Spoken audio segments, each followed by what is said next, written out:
Germany will help Ukraine develop new long-range weapons that can hit targets well inside Russian territory.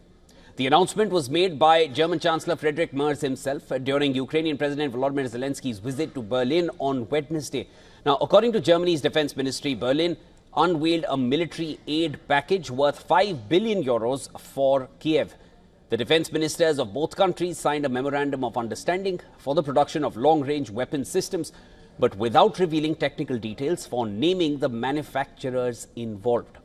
Now, Merz told a joint press conference there will be no range restrictions, allowing Ukraine to fully defend itself against military targets outside its own territory. Listen to this.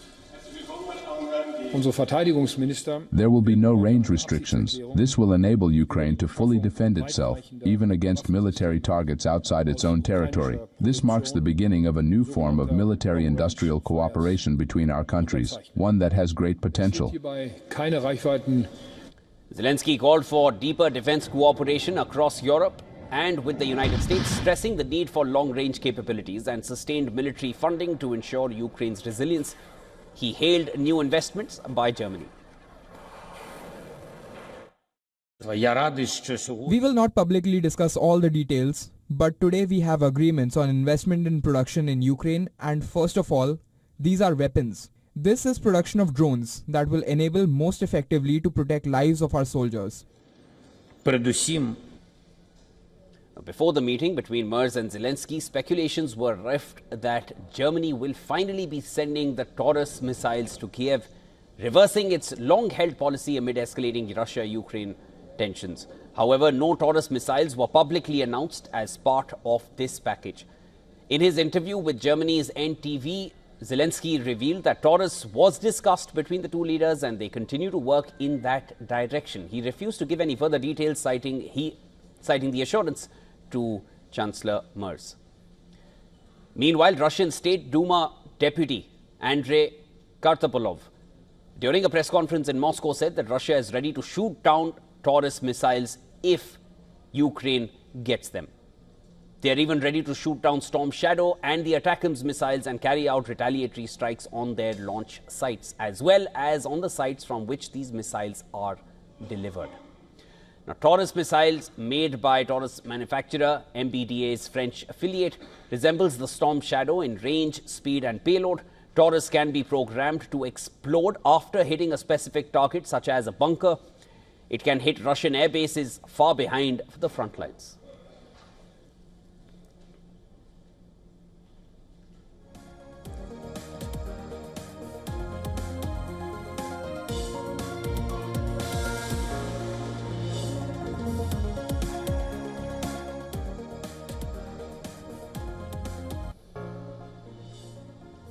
All right, to discuss this further, I'm now being joined by Dr. Volker Stanzel, who's a former German ambassador to China, Senior Distinguished Fellow at SWP, the German Institute for International and Security Affairs. Dr. Stanzel, thank you so much for joining me here on the broadcast. Let's get right into it, sir. Thank you for having me. Greenlighting Ukraine and its use of weapons inside Russia, that happened earlier in the week. Of course, these latest developments coming in with the meeting between Merz and Zelensky, and talks of possibly even providing Kiev with long-range missiles such as the Taurus. Is this the way to peace with Russia? Well, what is the way to peace? So far, the Western allies of Ukraine have tried to persuade Russia, and that was without success, and then tried to nudge Russia towards agreeing to peace negotiations by supplying arms and other kinds of aid to Ukraine. Also, that didn't work. That's why you see in many areas that first people think about increased sanctions. The 18th sanctions package is being discussed in Brussels, and to give more arms and financial aid to Ukraine, including what's happening now between Germany and Ukraine, helping Ukraine to produce arms, long-range missiles, for example, on their own. Dr. Stanzel, we're just days away from the second round of talks scheduled to take place in Istanbul on Monday, and that's on the 2nd of June. This decision coming just days prior to those talks, which one would only hope will reap some kind of a settlement, which has not been reached so far, and we're well into the 4th year of the war. Kremlin has already warned that such a decision to end range restrictions is dangerous and it will harm efforts for a deal. How do you see these developments when you put it together on a timeline? Well, first of all, what Russia's doing every night is, of course, pretty dangerous as well. But to make my point again, the aim is to nudge Russia towards agreeing to really reasonable discussions on a missile, on peace, maybe on an armistice. Now, what we have heard so far in preparation in Moscow of the talks in Istanbul, so far Russia expects that the Western allies of Ukraine agree that Ukraine will not, or they make sure that Ukraine will not join NATO and that Ukraine will help to support Russia in the areas it has already occupied. That is something that I think will not lead to any substantive success. But of course, talking is necessary, and sometimes it is successful, as last time the agreement on exchange of prisoners of war was reached. That is at least something. So step by step, nudging Russia towards a more towards an attitude that is more agreeable with the aim of reaching peace together is, I think, a sensible way to go. And I'll definitely repeat what you just said. The talks are necessary, which is definitely the need of the hour right now, Dr. Stanzel. But if I were to just remind our viewers that the previous US administration under Joe Biden, they had given a green light to Ukraine to use the ATACMS missiles. And of course, that was within and inside Russia. And the previous German administration had also armed Ukraine through. We're today in the 4th year of the war. Do you feel this recent step is going to bring a different result? Well, first of all, other allies of Ukraine had already agreed to supply missiles that hit targets which are about 300 kilometers away from Ukraine. Now, the Taurus, which has been discussed since 2 years already, has a reach of maybe 500 kilometers. And to not supply it, as obviously is not going to happen, not to supply it to Ukraine, but to agree to help Ukraine to build it itself, is most of all a signal towards Russia. Look, we're going to do more. We're not shrinking back because you're continuing your war in Ukraine.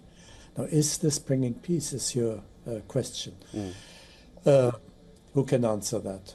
Even Russia, I think, is not sure where in the end they will go. They have agreed with President Trump on negotiating, but they didn't enter negotiations. They had agreed on an armistice that then didn't implement it.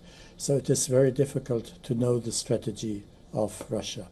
One thing I want to make clear as far as Germany is concerned, we have a grey war of Russia against Germany taking place in Germany, which is using hybrid measures, cyber attacks, and even attacks on individuals with arms.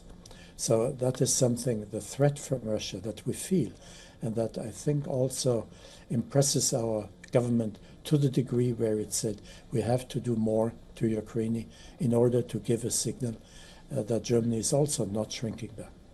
Dr. Stanzel, finally, I'd also like to quickly get one more response from you, and this is on the basis of what the Kremlin has said, or the response which is coming from Russia, that they are ready to take down the Taurus missiles, or whether it's the Storm Shadow missiles or the ATACMS.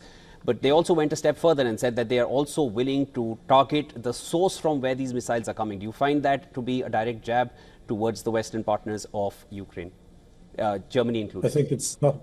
Yeah, I think it's not a surprise. Of course, Russia must also underline that it is ready and able to defend itself, and that must include to deal with long-range missiles.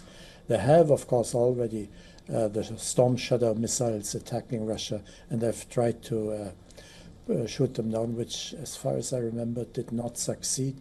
But then attacking Ukraine at the place where the missiles come from is something that is understandable from a strategic point of view. I hope it will not come to that, but I also fear it will, in the end, not be avoided.